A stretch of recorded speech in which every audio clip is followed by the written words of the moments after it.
Good evening, my fabulous fangs. I hope you all have had a marvelous 4th of July and a great June. Hopefully you're all healthy and enjoying the summer. I honestly can't wait until fall. Never liked the summer heat, and me and the sun don't really mix. It's part of how I got my vampires nickname. I have an allergic reaction to the sun. Technically, it's not really the sun, it's the UV rays. It's how my body just reacts to it. I get hives and I get really itchy and red. It's bad.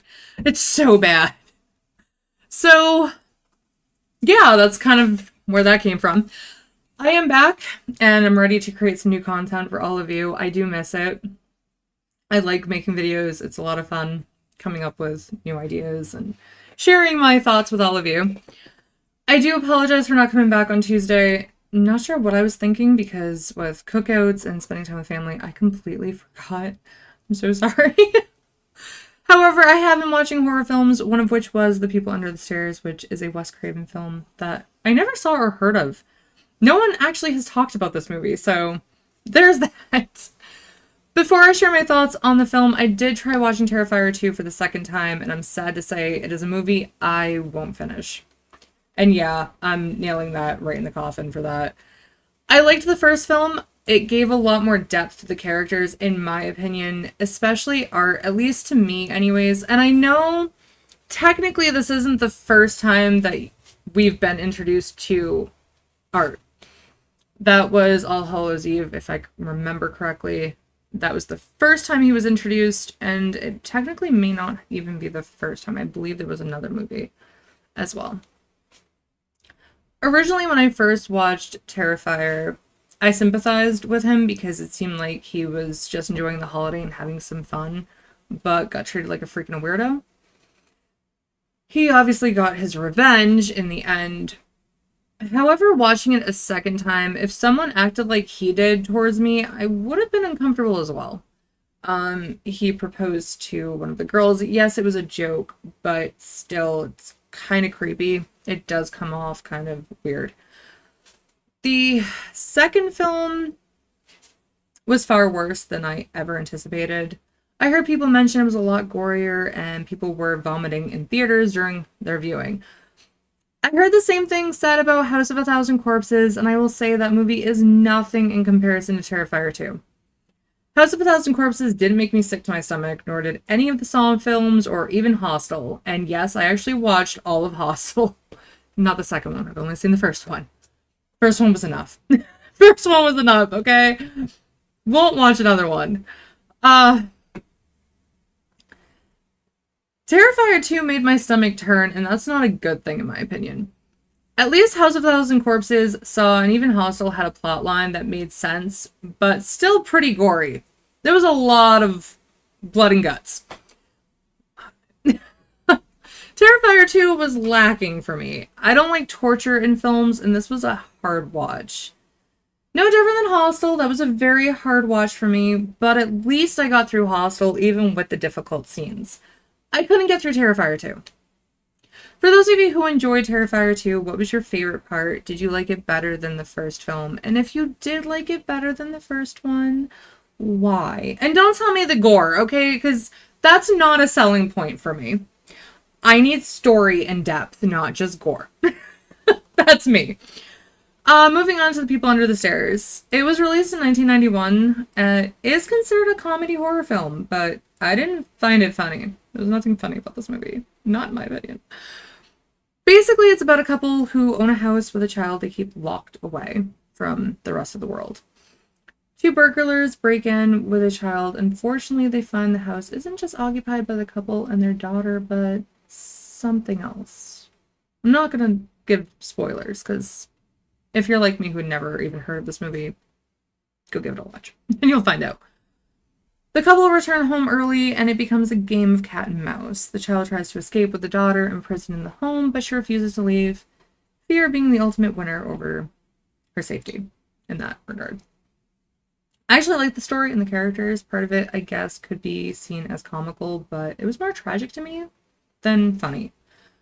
What I found most interesting about this movie was the backstory behind it. Wes Craven was inspired by a true crime case where two individuals broke into a home to discover children who were imprisoned in the basement of the home. It was interesting to learn that something so tragic actually happened in real life. For those of you that have seen this movie, what were your thoughts? Did you enjoy the movie or absolutely hate this one and think it should just be locked away and forgotten? I thought it a decent watch. I wondered what was going to happen to the children and the story behind the house and the occupants within. I'd recommend it to anyone who is a Wes Craven fan like I am. Next Friday, I'll be reviewing another Wes Craven film, My Soul to Take. I think that's what it's called. It's actually a movie I've seen a couple times. This was my third watch, I believe. If you have a movie you'd like me to review, please let me know in the comments below. I will be returning to Tiny Tina's Wonderlands Tuesday and returning to Myths, Legends, and History as well because I love researching that type of stuff. I'm a freaking nerd. Okay, if none of you have figured that out yet, I am a freaking nerd. Not just in horror. No. Everything in between. So, be prepared and stay tuned for all of that. I also might be showing World of Warcraft because, yes, I have returned against my better judgment and my sanity, I guess you could say. I blame my husband. It's all his fault. It's all his fault because his coworker loves the game and kind of created the addiction again.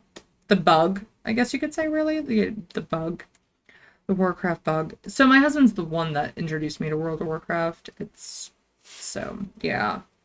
And I stayed long after he left. Probably too long. I stayed too long. So, there might be some gameplay of that, and probably some indie or old games as well, because, well, I've been told by many people that I should really play the old Final Fantasy games. And by old, I mean the first ones, before 7. So we might actually delve into those as well. So stay tuned, there's a lot of stuff coming up. If there's a game you want me to play or check out, or if there's anything that you want me to discuss, questions, anything at all, let me know in the comments below. I also wanted to give an update about my dog Tigger. His hips have actually been progressively getting worse. That's also why I wanted to take the break. I'm trying to spend as much time as I can with him because we don't know how long he's going to live.